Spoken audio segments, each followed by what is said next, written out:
Alright, so after trying to install that washing machine and all the crazy PEX plumbing that I don't know much about, my head was spinning.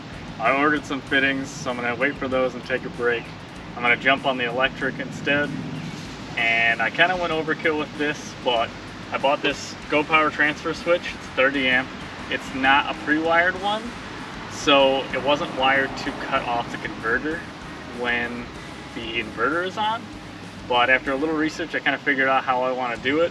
So I'm going to take power from our existing transfer switch coming into here, and when we have shore power or generator power, it will be diverted through its own circuit with two 15 amp circuits, one for the converter and one for the washing machine, and they'll go to each place with a outlet box or just an extension cord wired through the transfer switch.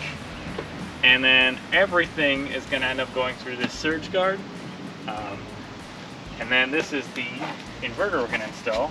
This is a 4,000 watt Giandel converter.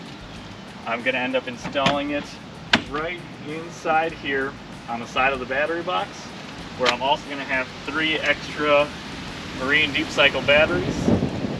So I'll have 5 cabin batteries altogether and 1 fresh one for the coach. And all that's going to be wired up with super thick, I think 4 gauge, 2 gauge wire. So that's the plan, just got to do all the work. Alright, so these are the crappy old batteries that we're replacing. So I pretty much measured this compartment and I bought the biggest size batteries I thought would fit, and I think they'll fit. We'll find out. They're 31 series marine grade batteries. They got good amp hours. I kind of did the math, and I think it's a good starter for what we're going to need it for. But we have 5 total, so 2 will fit in here for the RV and then 1 for the truck. And then I have the spare 3, which will go be on the other side of this wall. So it should be perfect to just feed it right through. And then also have the inverter in there. And then I splurged for the surge guard screen so we can monitor all the voltage going in and out of the RV. Kind of make sure we're not overloading the inverter or any shore power circuits, especially if we're just mooch docking on 110. And then I also got spring for the battery monitor, the Vitron. This one had a bunch of good reviews. It's got the Bluetooth option, so you use it with our phones, and this will go right in the dashboard, and we'll be able to monitor how much of these batteries we're using and keep them in good health.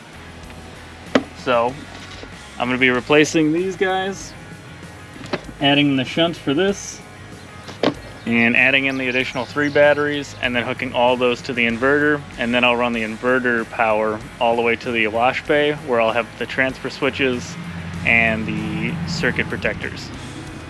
So first step is to get these old ones out, disconnect shore power, unplug these, put the new ones in, and put the shunt in, and we'll just take it step by step.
Okay, so it's the next day. I hardly filmed anything because it was truly awful.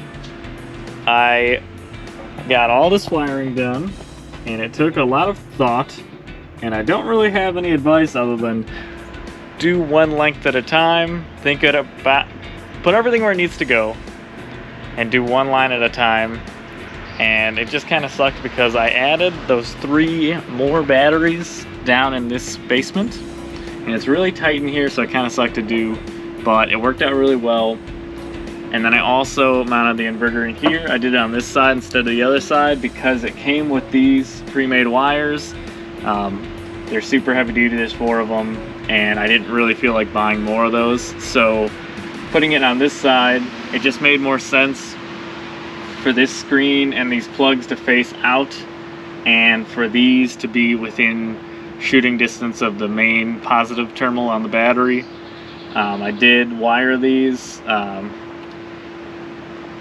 positive on one end, negative on the other, and that came with its own hurdles, but I pulled it off.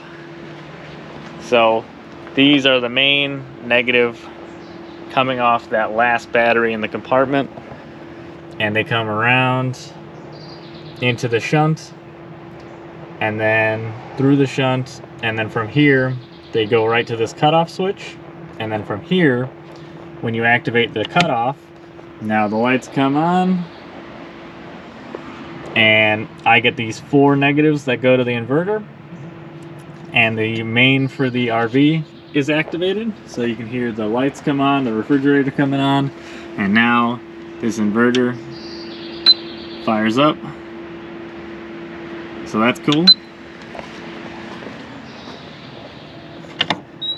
Now all I gotta do is run the wire for that to the dashboard where I'm gonna mount the actual Vitron brain and like the gauge where it gives you all the data and everything. And I also put a second cutoff switch for the truck battery.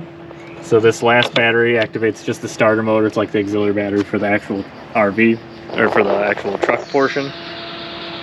The only bit I got really confused at just now, and I wired it up according to the way Vitron wants you to wire up the shunt, but I didn't really like it. For some reason I don't understand.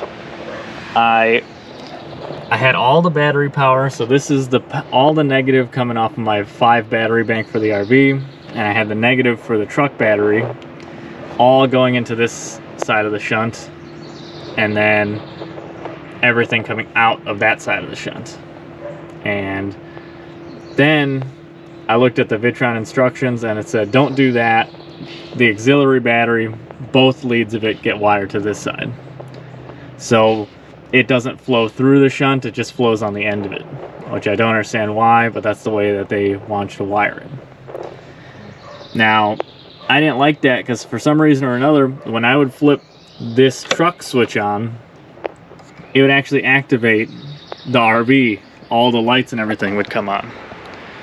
So essentially my 5 batteries for the RV and the 1 battery for the truck started like intermingling.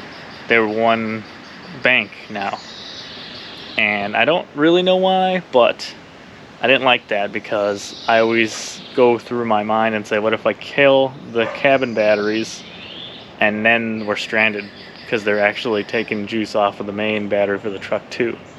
So this way they stay separate. I did make the leads so I could go back. All I have to do is undo a bolt and I could wire it back up the way it was. But for now, I prefer that way, and we'll just have to see how the monitor works, if it can still monitor everything accurately.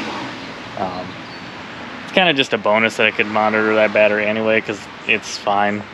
But I wanted to do it because it had the option. But now I just got to do some lengths for the inverter. So I'm going to run this inverter, the house line coming off the inverter, to the other side where I have the transfer switch, and I have to run a length from that transfer switch because there's the surge guard, so that needs a length that goes to the dashboard, and then this one also needs a length for the Vitron from the battery shunt to the dashboard. So much easier. This was the hard part. It's done now, and see if I film a little bit more today because this was just so horrible I didn't want to film any of it. But I'm happy with the way it turned out. Not the cleanest install, lots of wiring. It's hard to do, hard to make it look clean.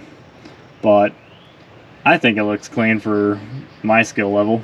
So I went through about 10 packages of these ends and about 20 feet of this cable.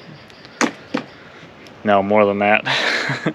But we're good now. We'll move on and get the electrical buttoned up on this thing today.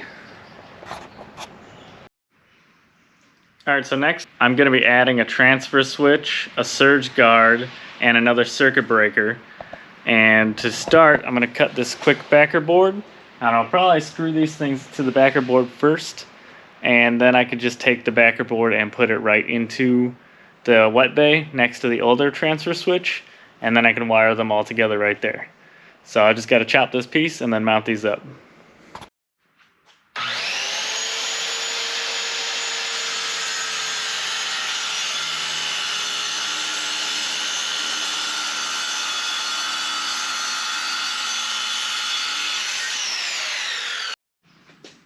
Alright, so now I got the backer board cut.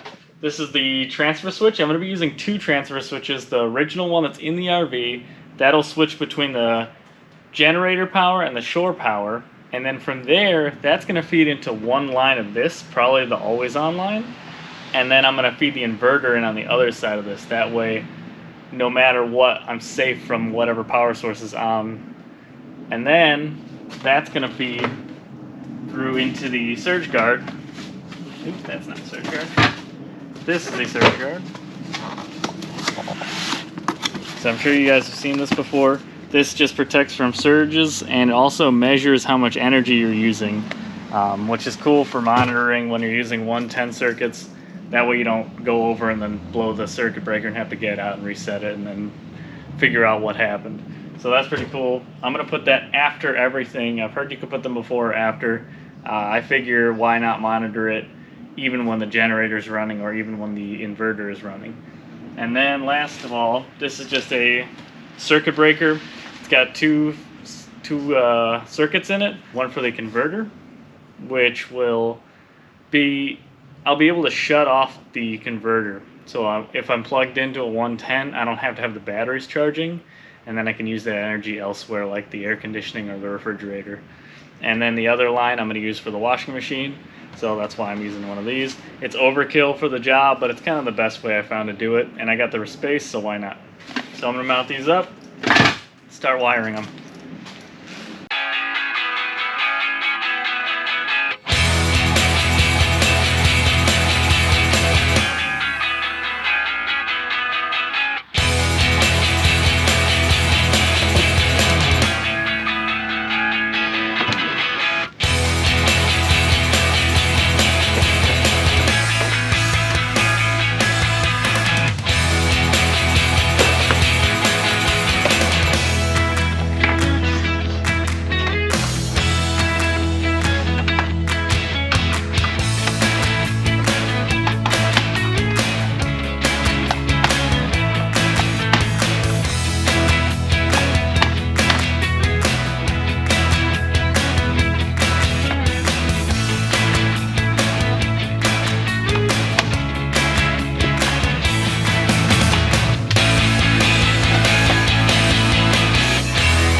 Alright, so I got this board and all my devices fixed to it, and I got it pre-wired as much as I can on the bench.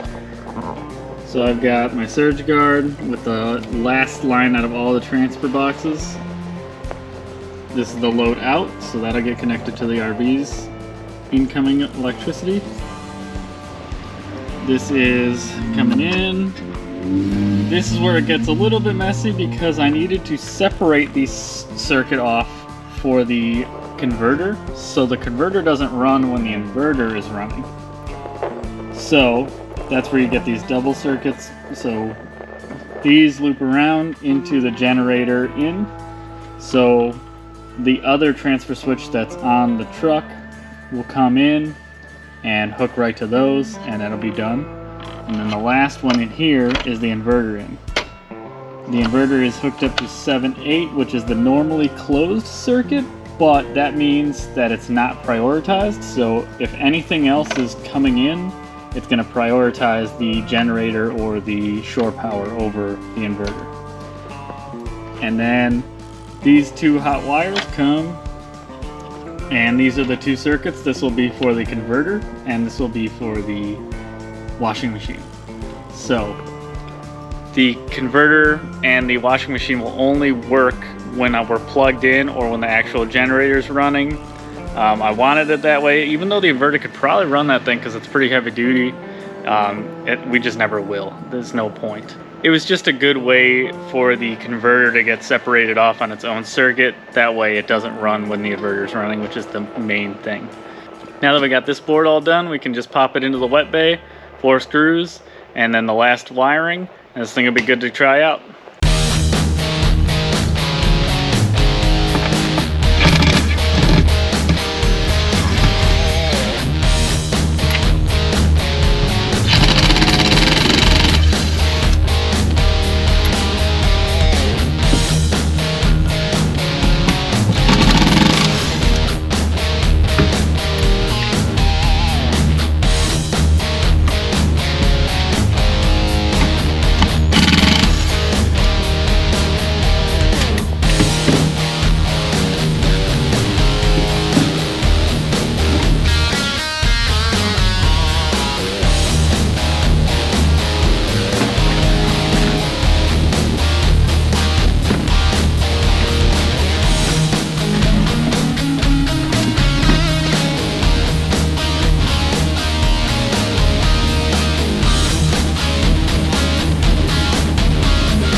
Alright, it's the next morning. I worked till about 7 o'clock last night on finishing up the wiring on the new transfer switch.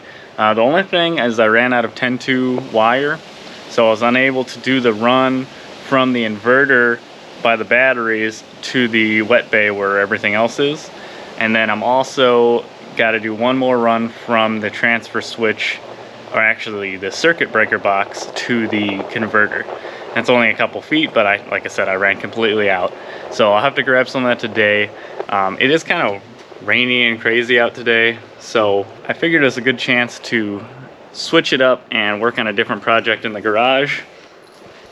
And that's gonna be building a secondary dashboard. I've seen a lot of people mount all their electronics to maintain their batteries. You know, I have the Vitron, I have the Surge Guard display, and I have the solar. I'm gonna add another head unit and everything like that. But I kind of wanted, in my head, I was thinking, I'll have the driver's dashboard in front of me, and on the passenger side, I'd have a secondary dashboard, and that would have all the cabin stuff, all the house-related stuff. So that's kind of what I want to build today. It's going to be really simple. I'm not going to overcomplicate it. I've got some wood right here. So I'm just going to essentially build a face, and then some caps for the sides, and then I have some thinner. This is like 1/4-inch wood. So I'll use that to like cap the back real simply, and then I also have some 2x2s just to reinforce everything.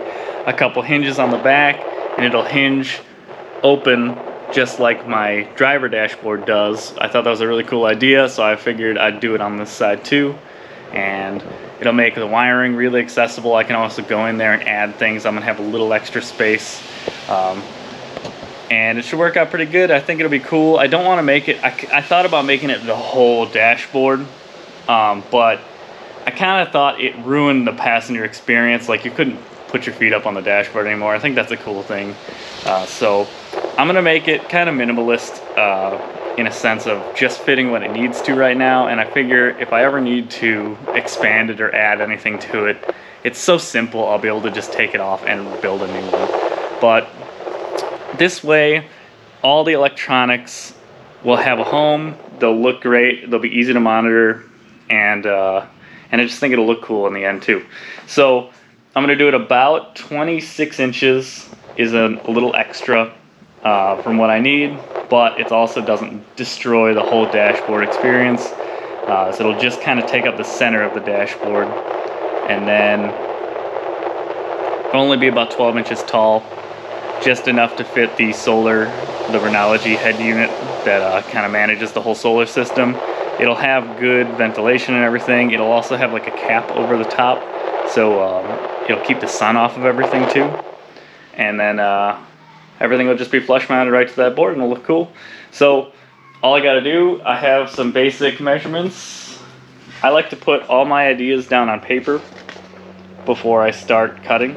I think it's kind of obvious that, of course, you would put your thoughts down on paper and kind of design it beforehand. And sometimes I do and sometimes I don't. If it's something really simple like a table and I know it's got to be yay big, I'll just start cutting and kind of build it as I go. But something like this, I really needed it to be the right size in one go. I don't have a lot of materials. I don't want to waste a lot of materials, because anything I don't use is just getting pitched. And I don't want to buy a ton either. Lumber's really expensive right now. So essentially, I have a simple schematic. It actually goes like this.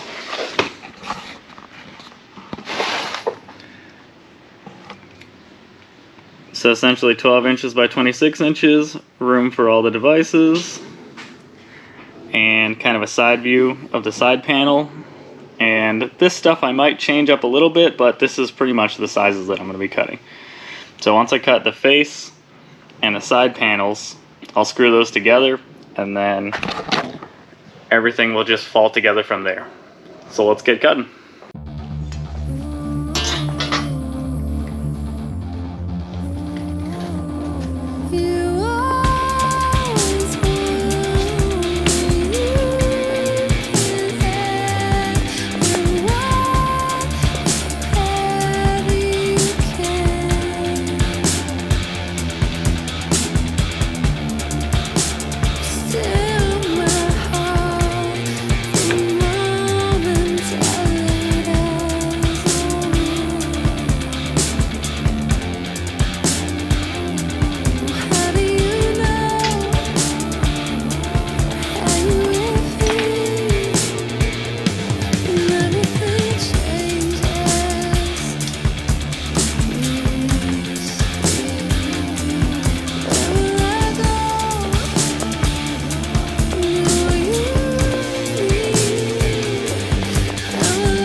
still no way. How was I to know that I was worse off? Keeping you around is why I go away. Feeling how it ends is just the worst part. I was in the man, but there was still no way. How was I to know that I was worse off?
Alright, so I got this dash pod pretty much all done. I do have some finishing touches to it. I'm going to be putting this kind of trim on the front face, and then I'll be screwing all the devices to it. And I still have to punch a hole for the wiring to go in through here, and then it'll come out the back to the other side of the dashboard. And then it's kind of rough looking on the outside with all the seams and everything, but I kind of knew that going in, that I was going to probably wrap it with carpeting that I bought for the dashboard. So I'll be able to run that, wrap it up, staple it up, and trim it out. So then I could put these hinges on it and bolt them right to the bottom, bolt it to the dashboard, and the whole dash pod will be hinged like so I can have access to underneath of it, anything that's going to be inside of it. And then it also has like inside, so it'll keep the sun off all the devices, and should look pretty good when it's done. But we went out to grab some lunch, so I used that as a chance to get some of the materials I was missing to finish the wiring project from yesterday. So I'm going to go ahead and jump back on that. Just run the run of 10.2 from the inverter to the transfer switch and also from the circuit breaker to the converter. Once I have those done, I should be able to flip the switch, power everything up, test it all, make sure everything looks good, and then just put the finishing touches on the washing machine, plumb it in, put it in place, and then I can actually turn on the water, check for leaks, and then test everything to make sure it's all working. So that's what I'm gonna start on now. All right, so I got my 10-2 wiring. I got the inverter right here. The leads for it are right up here on the top. And what I'll do is I'll connect these, and then I'll take them right across the top and over. And through that little slot on the other side of this wall is the wet bay where all the electric is. So all I got to do is slip it through there and then all the way down, and then it should be right where we need it. So it's just going to be a little bit of a challenge to slip it through, but a little finagling, we'll get it done.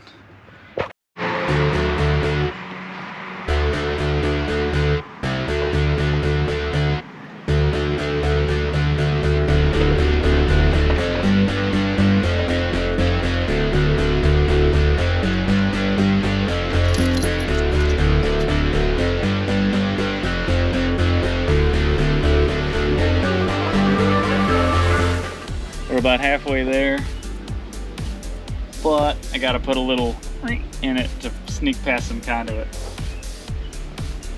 Let's go back to the other side.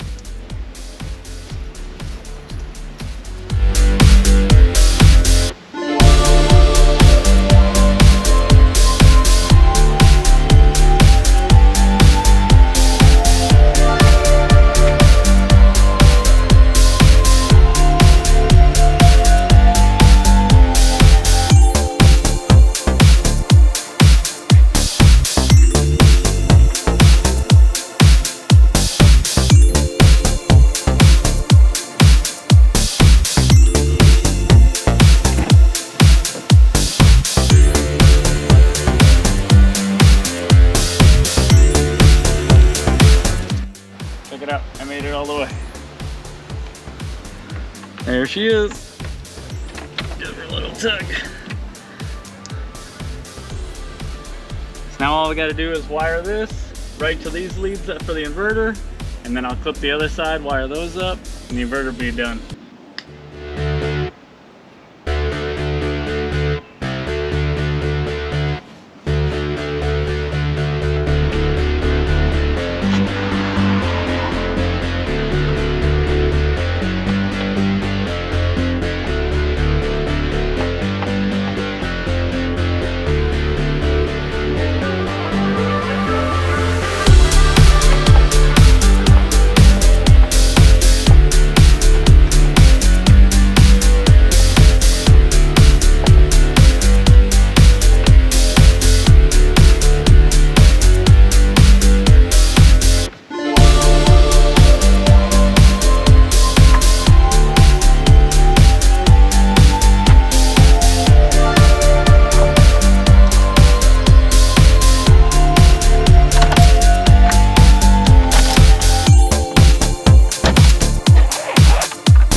Alright, we got the inverter wired up on this side. The transfer switch is actually good. I can actually close it now. And the last thing on this side I have to do is, this is the run that goes to the washing machine. And I gotta do one more run. I think just straight up is the converter. And then once I have both wires in here, I can trim them and finish wiring them. and then we can pretty much close all this up and test it. But I gotta go to the other side and just finish wiring the inverter side, and it shouldn't take more than a few minutes.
Alright, so I got the inverter all wired up.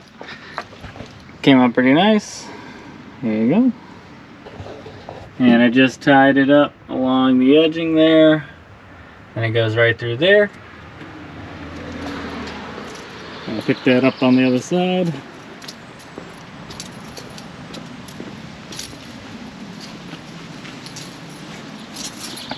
So it comes in, and then I tied it up with this one. Comes around into the bottom here, wired up to right here, 7 and 8 on the TS30, and that should be good to go. So like I said before, everything's pretty much wired up the way I wanted it. First you get the OEM and transfer switch with the shore power coming in, and also the generator part coming in. And then it splits between those two and activates, and then puts this output from one or the other, which then comes over here, comes into this transfer switch on 5 and 6, and that gets preference over the inverter always. So if one of these is powered up, then it'll always take preference over the inverter. And then the outputs from those generator or the shore power split off, either going to the output of the surge guard or to the output of this circuit breaker, which powers the washing machine and the converter, meaning that when the inverter is powered on, it skips those circuits, so this will never be powered by the inverter. So the inverter converter waste cycle can't occur. So that was kind of something that it took some research. I guess it's really common, but not until you buy an RV, figure out that the outlets only work when it's plugged in or the generator's running, and then you're stuck figuring out, well, how do I get the outlets to work off the batteries? And then you get into the whole inverter nonsense, and this is where you end up. So this was a really good way, a really easy way, and I saved like over $100 getting the non-pre-wired version of this. And then it also gave me a chance to put in the circuit breaker, which gave me some additional protection. I'm sure that that's built into the pre-wired unit, but this worked out really well for me in this project and kind of fit as a nice package. So all I got to do now is finish up wiring that circuit breaker over to the converter, and then clip these wires, wire them up. I can put the covers back on everything, and then I can actually flip the power on, plug into shore power, watch the transfer switches click over, it'll go through the surge guard, and then it should power the RV. And then the last is running the remote port, because I have the display for the surge guard up to the dashboard where I have that new dash going in, and all my displays will be hooked up. So let me just finish up wiring this circuit breaker, and then I can start testing everything and see how it works.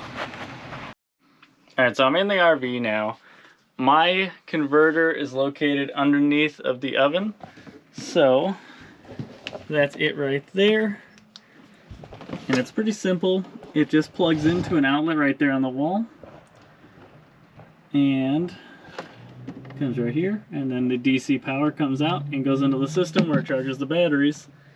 So with that in mind, all I have to do is unplug that, wire in a new outlet with this 10-2 I just ran through. I'll pre-wire the outlet, I'll screw it back there, I'll unplug the converter and plug it right into my new outlet, and that should put it only going through my new circuit breaker, which will only be powered when is appropriate. So all I gotta do is pre-wire that outlet, screw it to the ground, finish the wiring below, and we'll be good to go.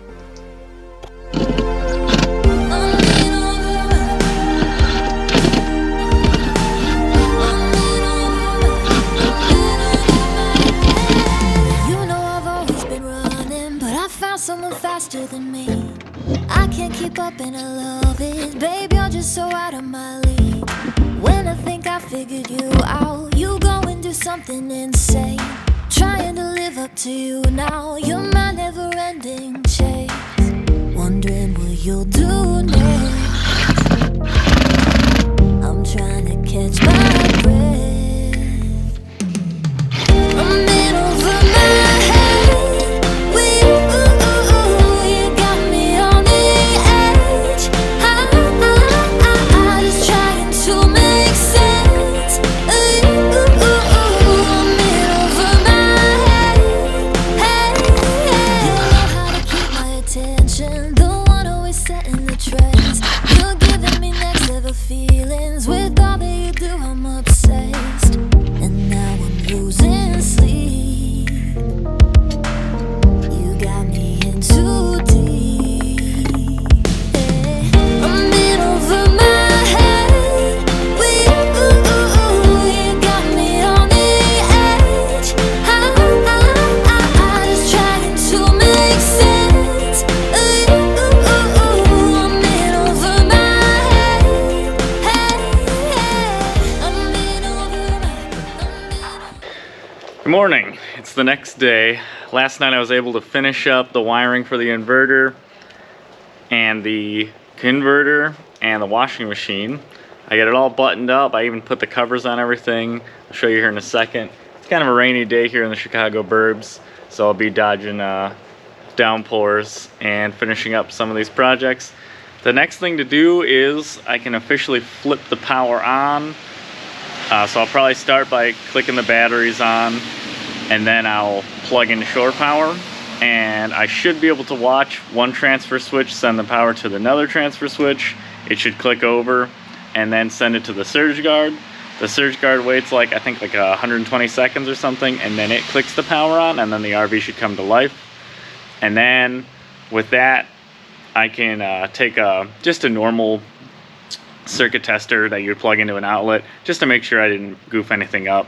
You know, I don't want to damage anything, so I'll just go through and check my new outlets, make sure everything looks legit, and then once that's done, I should be able to button up the washing machine. I actually got the dryer vent that I ordered, so it's just a simple, it's actually pretty cheap, but I liked it the most. It's a pop-out style, so whereas normal dryer vents are like flappers or stick off the side, this one's kind of like flush mounted, and when the air is blowing out of it, it just opens. So it just blows the side of the way. When it stops, it closes. I kind of like that style, so I went ahead and ordered it. And it was like super cheap. It was like on sale for $5, so it's kind of perfect. So I need a hole saw for that still, and then I could pop that in the side. But I can at least plug in the washer dryer and, you know, see that the circuit works and everything, and then finally put it where it belongs and pop the water outlets on, and I can turn the water on then and check for leaks, because I touched quite a bit of plumbing. So just go through and make sure all my connections are good, and I'll start with that today. And once that's all done, I'll probably go back to the fun project of my dash pod and start putting all that together. And then I have a bunch of lengths of wire to run up and down the RV in the basement for cameras and for monitoring systems, that kind of thing. So that's kind of my plan today.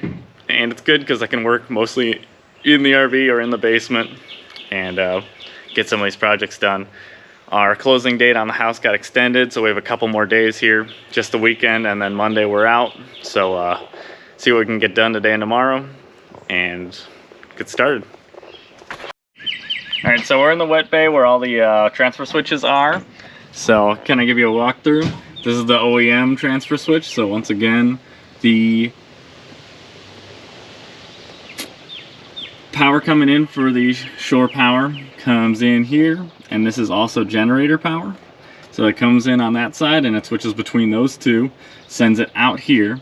This one then comes around and comes into the transfer switch, the one I added, the Go Power TS30, and inside there, that line gets split off and goes to the 5-6 terminals on this, and then it also splits off and powers this circuit breaker for the washer dryer and the converter. So the converter only runs when this has juice. And then also coming in is my inverter line, which comes down, and that one is on the 7-8, which is the non-preferred. The preferred is always going to be the 5-6 in this. So they always take preference over the inverter power. From there, they go out and into the surge guard, and then they come out the bottom and go to the RV. So it actually turned out really nice and clean in here. And I also got a tote that fits kind of perfectly in this space to hold some of these supplies, so that's kind of cool. But it came out really good. Got my little circuit breaker panel here. I just got to label these. I think this one's the converter and this is the washer dryer. And should be good to go.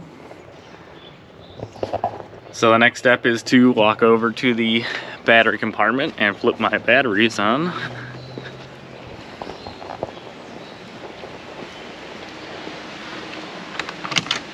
So the batteries in this Winnebago are under this step. So you can see I added the cutoff switches. So this is cabin, that's the truck. So I'll go ahead and flip these on. And should have some juice. I hear the refrigerator clicking on. And now we need to plug in the shore power again. So I'll go ahead and set that up real quick. Okay, so I have Lindsay connecting the power right now. Let's see what happens. I believe the transfer switch, the TS30, it takes a minute for it to click over to the secondary preferred terminal. So we're just waiting for that to click. And then we should see the surge guard get power. Oh, there it goes.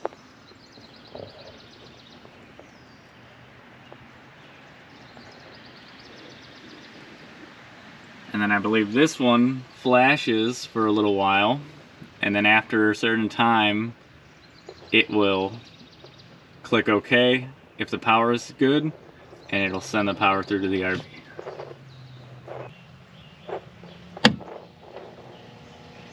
There we go. So the surge guard just clicked on, so it looks like this transfer switch worked as usual. It didn't even have to switch over, it's always preferring shore power. And then that sent the power over to the other TS30. That one has like a minute delay when power's coming in from the generator or the shore power, and then the surge guard has like a 2-minute delay before it'll send power to the RV. And now that that's working, we can go inside and check our new circuits and that everything's working appropriately. So let's go check it out.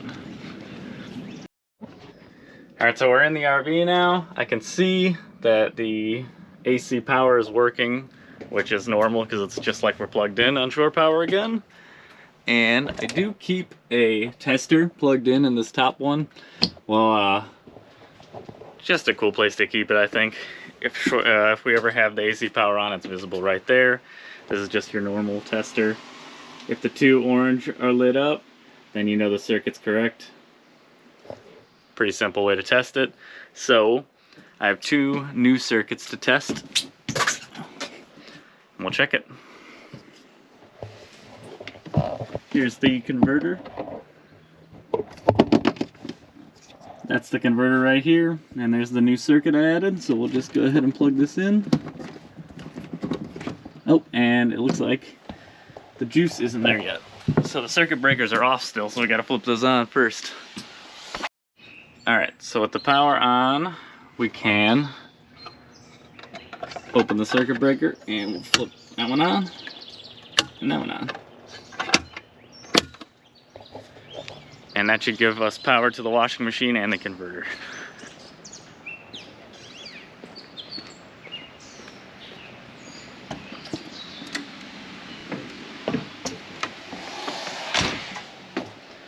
So if we look under here, we should see 2 orange lights, and I do.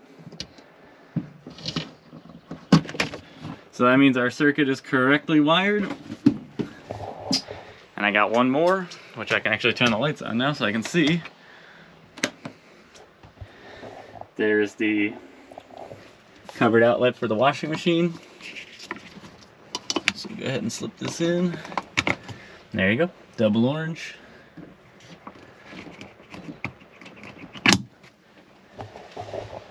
So our new circuits are working exactly as they were intended. So now, that's awesome. I can now actually unplug the shore power and click the inverter on and see if I get AC power to everything, and if all is wired correctly, and I'm not expecting it to not be, that means that the washer and the converter should not have any juice. So we'll check that next. Alright, now that the shore power is unplugged, we come over here to the basement next to the battery bay, where I have my new batteries and the inverter. And if we do a quick click, this now should be sending AC voltage to the surge guard. And the transfer switch is on the normally connected side, so the surge guard should already be lit, and it is. So we'll give that the 2 minutes, and it should click over, saying that the voltage is safe, and then we'll be able to go and test those circuits one more time. Alright, so the surge guard clicked on as predicted, and we are officially running on inverter power, which is really cool. First time ever in this RV. So we'll walk around.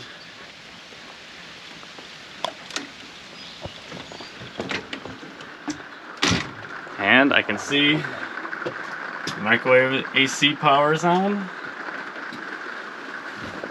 The inverter should be, oh, it's not even plugged in yet, but I can use my handy dandy circuit tester. If I didn't lose it. There we go, found it. So, simple test. Plug this in, and this outlet is dead, which means the inverter will not have power when the converter is not going to have power when the inverter is on, and neither should the washing machine. And you can see that is also dead. So all my wiring was a success. All I have to do now is run all the wiring for the display port for the surge guard, for the inverters. There's a remote switch, and a couple of little things like that.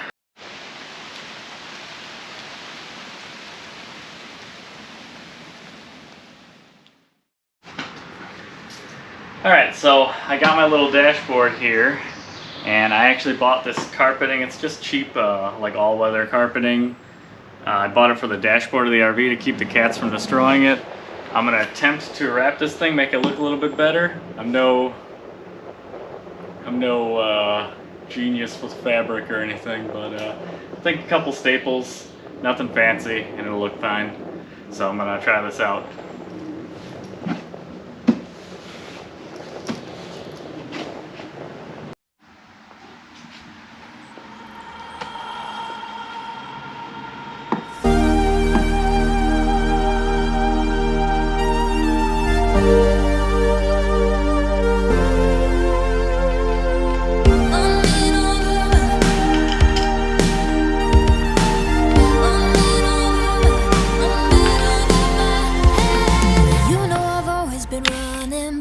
Someone faster than me. I can't keep up and I love it. Babe, you're just so out of my league.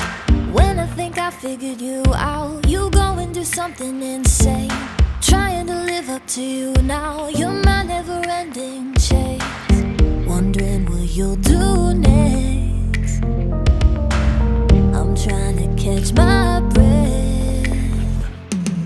I'm in over my head.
Alright, so I ran out of staples, but I had just enough to get this thing wrapped up.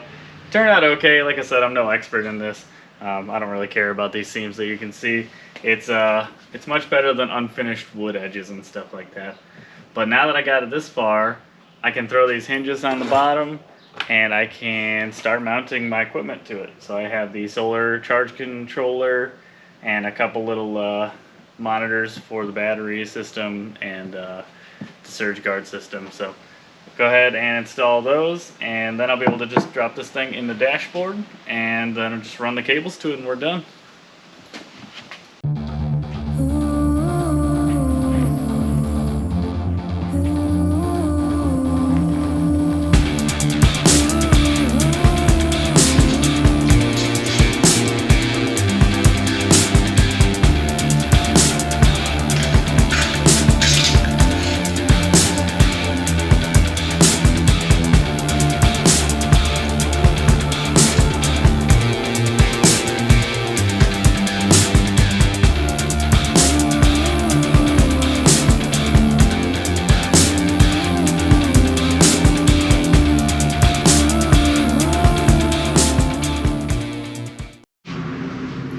Alright, so I got this thing all pretty much mocked up. The only thing left I got to do is punch a hole in here for wires to run through for the solar. But I got all these holes cut, so I'm just going to mount up all these devices. This is the surge guard. It's going to go right here.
Okay, so I got this thing temporarily mounted.